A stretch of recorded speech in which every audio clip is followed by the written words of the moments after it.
اللہ تبارک و تعالی نے مملکت خداداد پاکستان کو اپنے فضل اور کرم سے ہی وجود بخشا تھا، اور پھر رب ہی رحمت فرماتا ہے اور ہر دشمن سے اس کی حفاظت فرماتا ہے۔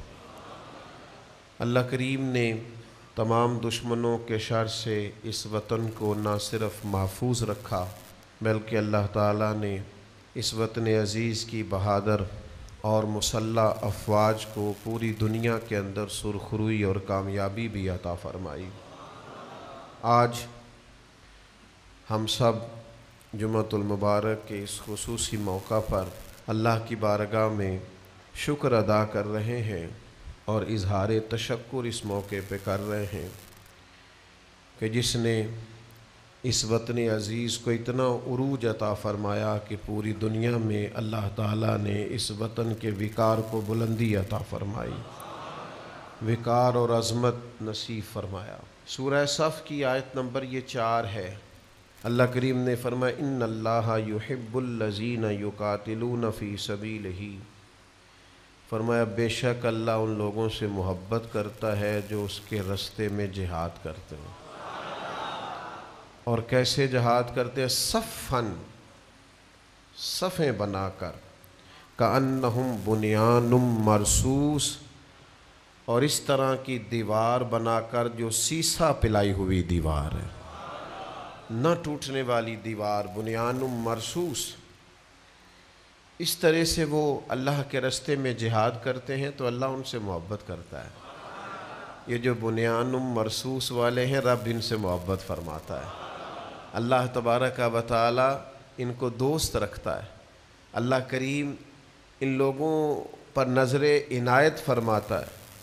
ہمارے دشمن کو تو یہ کہنا بھی نہیں نہ آ رہا تھا کہ بنیان مرصوص کیا ہے، ان کو تو سمجھ ہی نہیں نہ آ رہی تھی کہ یہ کیا حکمت عملی ہے اور کیا یہ طریقہ ہے۔ اور پھر فالمغیرات صبح کے وقت اس ترتیب سے حملہ کرنا جو طریقہ مدینے والے محبوب کا ہے صلی اللہ تعالی علیہ وسلم۔ ہم اس محبوب کے ماننے والے ہیں جنہوں نے ہمیں یہ حکم ارشاد فرمایا ہے۔ حضور فرماتے ہیں کہ جنگ کی آرزو نہ کرو، اللہ سے عافیت کا سوال کرو، لیکن فرمایا جب دشمن تمہارے مقابلے میں آ جائے پھر ڈٹ جاؤ، اور یہ یاد رکھو کہ جنت تلواروں کے سائے میں ہے۔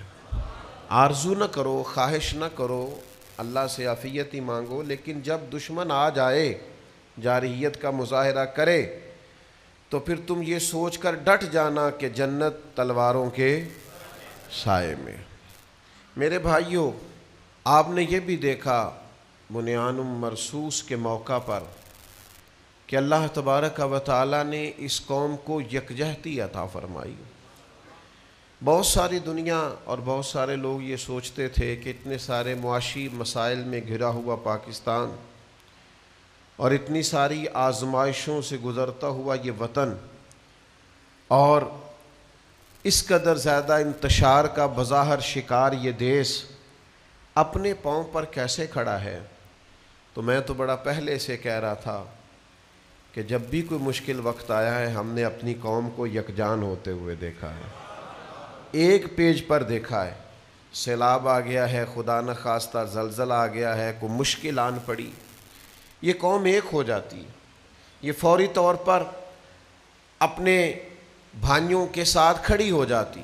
اس موقع پر بھی دشمن نے ابھی ارادہ کیا ہی تھا کہ پوری قوم یکجان ہوئی اور اپنی پاک فوج کے شانہ بشانہ کھڑی ہو گئی۔ اس کا نتیجہ یہ نکلا، بعض اوقات یہ ہوتا ہے کہ آپ صرف للکارتے ہی ہیں،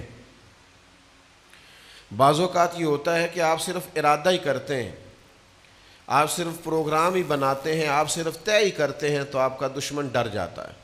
یہ اکثر آپ کو دیکھنے کو ملے گا، سننے کو ملے گا، اور یہ آپ ملاحظہ کریں گے کہ پورے طور پر آپ نے ابھی صف بندی بھی نہیں کی ہوتی کہ دشمن بھاگنا شروع کر دیتا ہے، ڈرنا شروع کر دیتا ہے۔